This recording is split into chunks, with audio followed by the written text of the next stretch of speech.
जी अस्सलाम वालेकुम। कैसे हैं सब लोग? ठीक है, मैं भी ठीक हूँ, शुक्र है अल्लाह पाक का।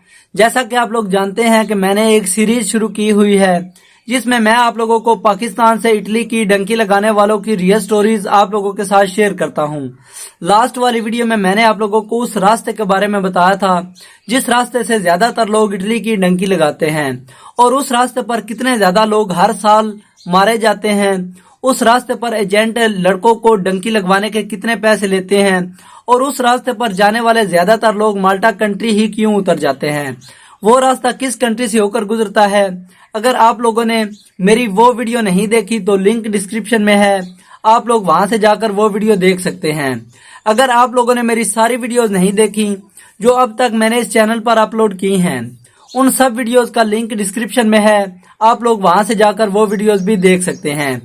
आज की इस वीडियो में मैं आप लोगों को अपने शॉप ओनर के बारे में बताने वाला हूं जिसने यूरोप की डंकी लगाई थी 2016 में। और पूरी स्टोरी शेयर करने से पहले मैं आप लोगों को उसकी गुर्बत की थोड़ी सी स्टोरी एक्सप्लेन करना चाहता हूं कि उसने ये कदम क्यों उठाया। अब वो बचपन से अनाथ था, यानी उसका अबू नहीं था, सारे घर की जिम्मेदारी उस अकेले के ऊपर थी। उसकी एक बहन थी और एक वालदा थी बूढ़ी। वो अपना घर चलाने के लिए पहले तो मजदूरी करता था, मिस्त्रियों के साथ जाता था। उसने तकरीबन 5-6 साल मजदूरी की और किसी ने उसको सलाह दी कि तुम मजदूरी तो कर रहे हो, क्यों ना तुम मिस्त्री के साथ बात करो कि मुझे आप ये काम सिखा दें, और अगर तुम इस वक्त 500 दिहाड़ी ले रहे हो तो अगर मिस्त्री बन जाओगे तो उस वक्त तुम्हारी दिहाड़ी 1000 रुपया हो जाएगी, मतलब डबल दिहाड़ी हो जाएगी। तो उसने अपने ठेकेदार के साथ बात की कि मैं मजबूर हूँ, 500-600 से मेरा घर नहीं चल सकता, आप मेहरबानी करें, आप मुझे ये काम सिखाएं ताकि अगर 1000 रुपया मेरे पास आए तो मेरा घर बआसानी चल सके। मेरी बहन है, मैंने उसकी शादी भी करनी है और मेरी वालदा हर वक्त बीमार रहती हैं, तो आप मेहरबानी करें कि आप मुझे ये काम सिखाएं और मेरा थोड़ा सा खर्चा भी आप मुझे देते रहें ताकि मेरा काम भी चलता रहे, मैं काम सीख भी जाऊं, मेरा घर भी चलता रहे। तो ठेकेदार ने उसकी बात मतलब मान ली। उसने कहा कि ठीक है, मैं तुम्हें पूरा 500 ही दूंगा क्योंकि तुम बहुत ज्यादा मजबूर हो, तो मैं तुम्हारा नुकसान नहीं करता। और उसने एक अच्छे से मिस्त्री के साथ उसको लगा दिया कि तुमने इसको काम भी सिखाना है और इसको थोड़ा थोड़ा टाइम देना है, ये काम सीख भी जाए और मजदूरी भी ये करता रहे। उसने तकरीबन 1-1.5 साल में मिस्त्रियों का मुकम्मल काम सीख लिया था और बहुत अच्छा वो मिस्त्री बन गया था। उसने कोठियों के ठेके वगैरह लेने शुरू कर दिए, ठीक ठाक उसका निजाम चल रहा था। और एक बार एक 3-4 मंजिला कोठी थी, उसके ऊपर वो घोड़ी लगा के, मतलब जिसको कहते हैं ना वो स्पोर्टें वगैरह, उसके ऊपर वो काम कर रहा था और उसका एक फट्टा स्लिप हुआ उसके पाँव के नीचे से और वो नीचे गिरा था बहुत सख्त। उसकी रीढ़ की हड्डी जो है वो टूट गई थी और उसको तकरीबन 3 साल बेड रेस्ट का डॉक्टर ने बोला था। वो 3 साल अपने घर में पड़ा रहा। तो इसमें बहुत ज्यादा उसको नुकसान हुआ, गिरने की वजह से उसके हालात घर के बहुत ज्यादा डाउन चले गए थे।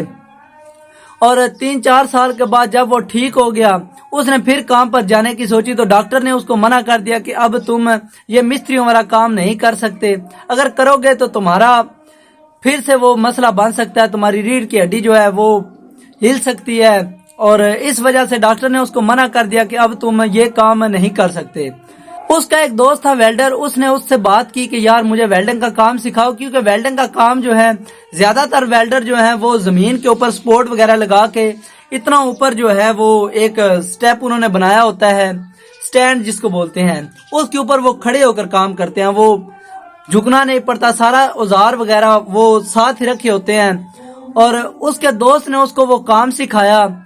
उसका दोस्त बाहर किसी कंट्री में चला गया, उसका वीजा लग गया था और दुकान इसके हवाले कर गया। ये गरीब था, उसके दोस्त ने सारी दुकान इसके हवाले कर दी कि सब कुछ तुम रख लो, मैंने आपको फी सबिलिल्लाह दिया। तो ठीक ठाक वो काम कर रहा था।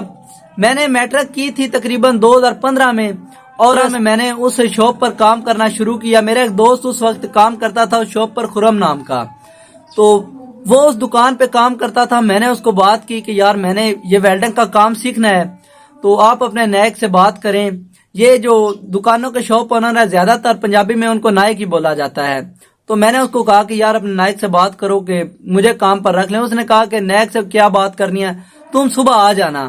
میں مطلب اس شاپ پہ کام کر رہا تھا. جب میں ٹھیک ٹھاک کام کرنے لگا تو خرم نے اپنی دکان بنا لی.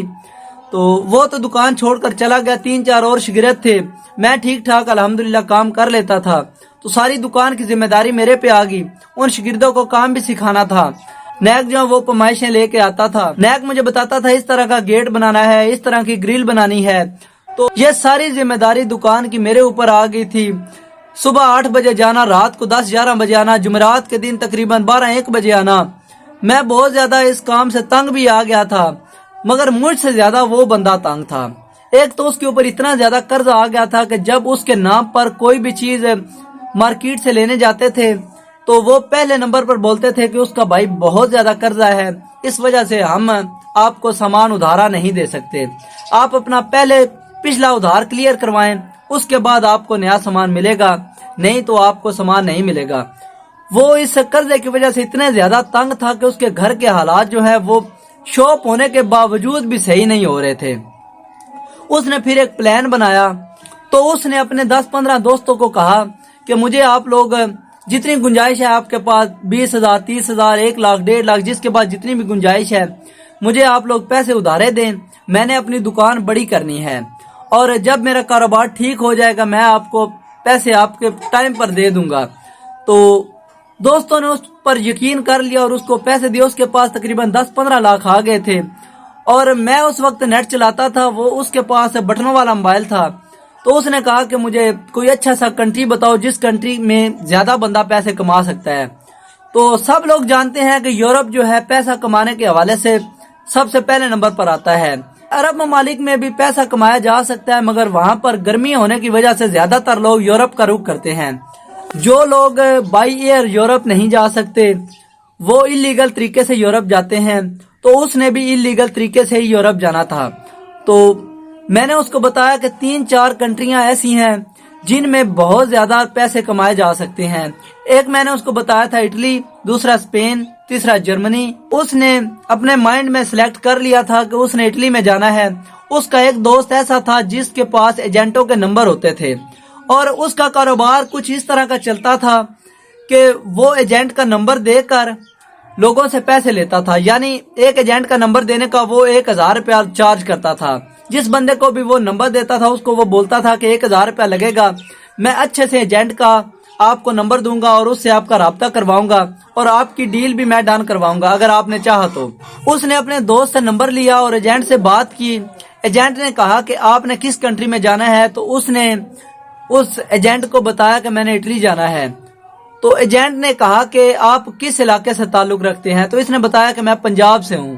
تو اس نے کہا کہ آپ نے سب سے پہلے گجرانوالے آنا ہے اور تب وہاں پر آپ کو میں ساری ڈیل بتاؤں گا کہ کیسے کیسے آپ کو ہم لے کر جائیں گے اور آپ کا کتنا خرچ آئے گا. تو اس نے پھر دکان جو ہے کسی بندے کو بیچ دی. تقریباً 70 لاکھ کی اس نے اس وقت دکان بیچی تھی. اس میں سارا سامان لگا ہوا تھا, گیٹ گرلیں وغیرہ سب کچھ. اس نے مجھے کہا کہ اگر تم نے اس دکان پر کام کرتے رہنا ہے تو میں تمہاری بات کروا دیتا ہوں اس شاپ اونر سے, تو تم یہاں پر کام کرتے رہنا. تو میرا جو ہے اس وقت آنکھوں کا مسئلہ بنا ہوا تھا کہ میری آنکھوں کی بینائی جو ہے وہ کمزور ہو رہی تھی. مجھے رات کو کچھ چیز بھی نظر نہیں آتی تھی.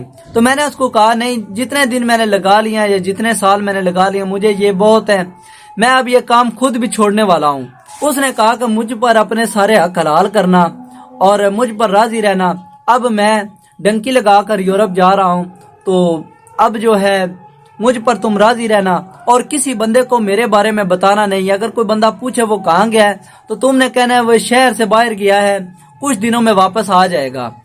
کیونکہ دکان اس نے بیچ دی تھی, لوگوں سے اس نے پیسے ادھار لیے ہوئے تھے. اگر کسی کو پتا چل جائے کہ یہ ہم سے پیسے ادھار لے کر ڈنکی لگانے والا ہے تو ظاہر سی بات ہے اس کو پکڑ لینا تھا, لوگوں نے پیسے اس سے چھین لینے تھے. تو یہ ساری باتیں کر کے اس بندے نے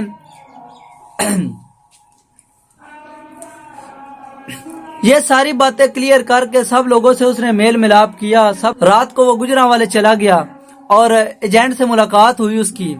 ایجنٹ نے کہا کہ 13 لاکھ روپیہ آپ نے مجھے تب دینا ہے जब आप इटली पहुंच जाओगे 2 लाख रुपए अभी मैं आपसे एडवांस लूंगा और 13 लाख रुपए आप अपने घर में किसी को पकड़ा दें। जब आप इटली पहुंच जाओगे तो आप अपने घर वालों से राब्ता करके मेरे एजेंट दोस्त को सारे पैसे उस वक्त दिलवा देना। तो उसने सारे पैसे जो है अपने घर में दिलवा दिए, 13 लाख रुपया, और 2 लाख रुपया एजेंट को फौरन दे दिया। और एजेंट ने कहा अब आप मेरे पास यहाँ पर रुक जाओ और कल से आपका सफर शुरू होगा।